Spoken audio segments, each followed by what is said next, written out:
পরোটা খেতে পছন্দ করে না এমন মানুষ খুঁজে পাওয়া কঠিন। সকাল সকাল যদি ডিম ভাজা বা কোনো প্রকার শীতকালীন সবজি দিয়ে ভাজি বা মাংস জাতীয় কোনো খাবার দিয়ে পরোটা খাওয়া হয়, সেক্ষেত্রে আর কি লাগে। আর পরোটাগুলো দেখতে এতটা সুন্দর, এতটা সফট হয়েছিল, ধরার সাথে সাথে ছিঁড়ে যাচ্ছে এবং গরম গরম খেতে কী যে মজা হয়েছে। কৃতি আর জেনিফার তো খেয়ে দিয়ে একদম নাচানাচি শুরু করে দিল। Welcome to Kids Mom Lifestyle YouTube channel. আজ চলে এসেছি হোটেল স্টাইলে পরোটার রেসিপি নিয়ে। স্কিপ না করে সম্পূর্ণ ভিডিওটি দেখার অনুরোধ রইল। দেখুন কত সহজে পরোটা তৈরি করা যায়, তাও আবার হোটেল স্টাইলে।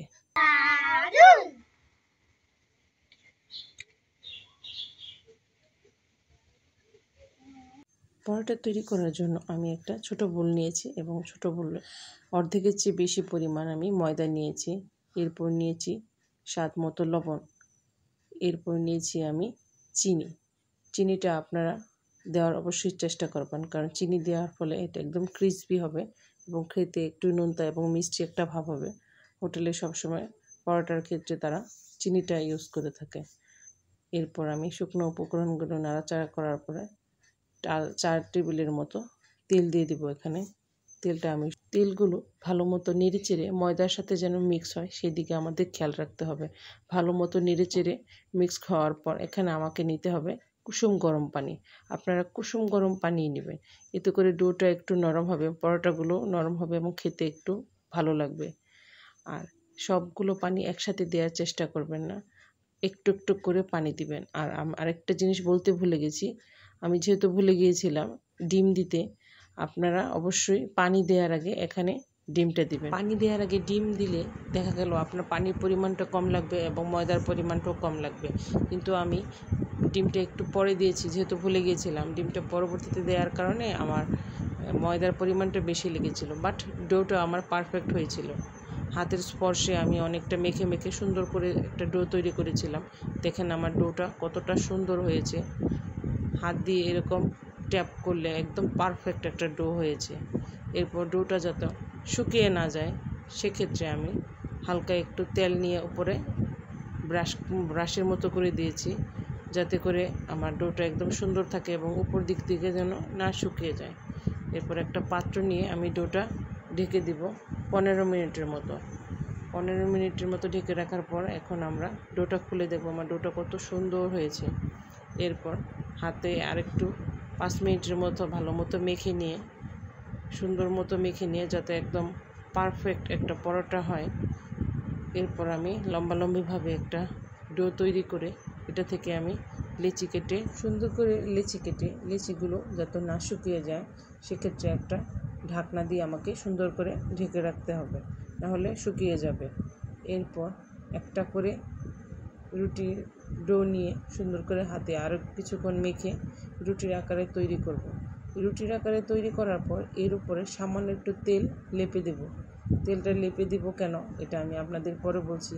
তেলটা লেপে দেওয়ার পরে এরপরে আমি কিছুটা ময়দা উপরে ছিটিয়ে দেব। এতে করে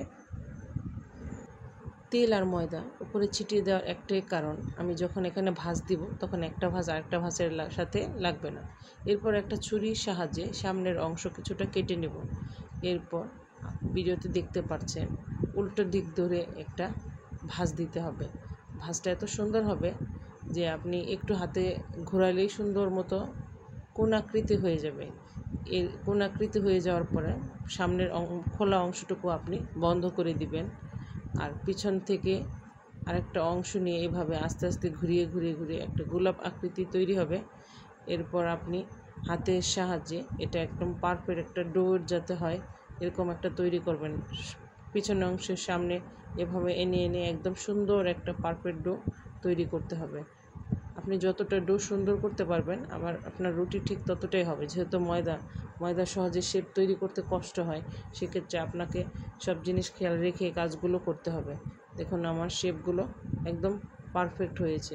একটু ধৈর্য ধরে কাজগুলো করলে কাজটা কিন্তু অনেক সুন্দর হবে। যেহেতু ভালো কিছু খেতে গেলে কষ্ট তো একটি হবে, এটা আপনাদের মাথায় রাখতে হবে।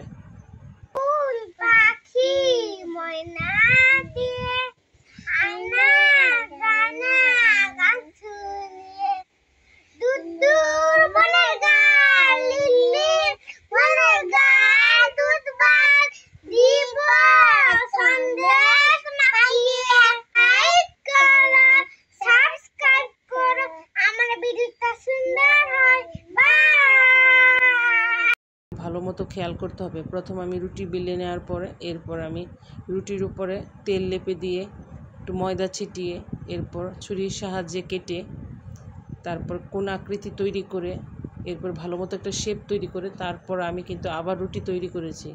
রুটি তৈরি করার পর এরপর আমি রুটি বানিয়েছি, না হলে কিন্তু হোটেল স্টাইলে হবে না। পরোটা ঠিকই হবে, কিন্তু হোটেলে যে ওরা পদ্ধতিটা ইউজ করে সেই পদ্ধতি অনুযায়ী পারফেক্ট হবে না।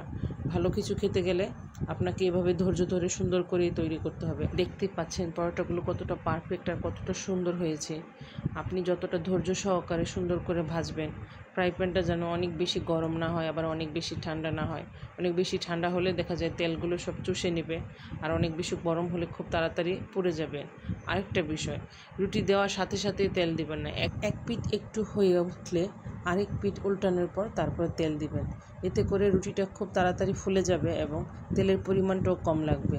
আর কাঁচা অবস্থায় যদি আপনি সাথে সাথে তেল দেন তাহলে তেলের পরিমাণটা বেশি লাগবে এবং তেল অনেক বেশি খেয়ে নেবে, খেতে ততটা ভালো লাগবে। প্রত্যেকটা পরোটা এতটা সুন্দর এতটা লোভনীয় হয়েছিল, বানানোর সাথে সাথে জেনিফার কৃতি অলরেডি 2টা কিন্তু শেষ করে ফেলেছি।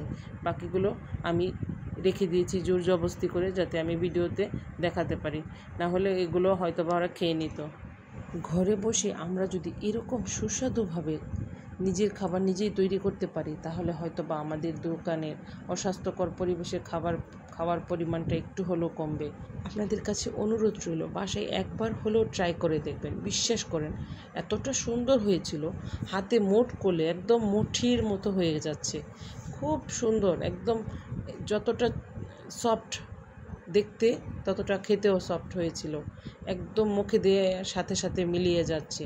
আর যদি সেটা গরম গরম সার্ভ করা যায়, আমি যেহেতু 5-10 মিনিট পরে সার্ভ করেছি, আপনারা যদি সাথে সাথে সার্ভ করেন দেখবেন আরও বেশি মজা লাগে। যেহেতু পরোটা খাবে, পরোটার সাথে আমি হাতের কাছে ডিম ছিল, ওদেরকে ভেজে দিলাম। ডিমটা একটু অন্য স্টাইলে ভাজলাম যাতে ওরা পরোটার মতোই মনে হয় এবং খেতে আরও বেশি পছন্দ করে। জেনিফার কৃতিত্ব পরোটা পেয়ে খুবই খুশি। আপনিও বাসায় একবার হলে ট্রাই করে দেখবেন। বিশ্বাস করেন আপনি দোকানে পরোটার কথা ভুলেই যাবেন।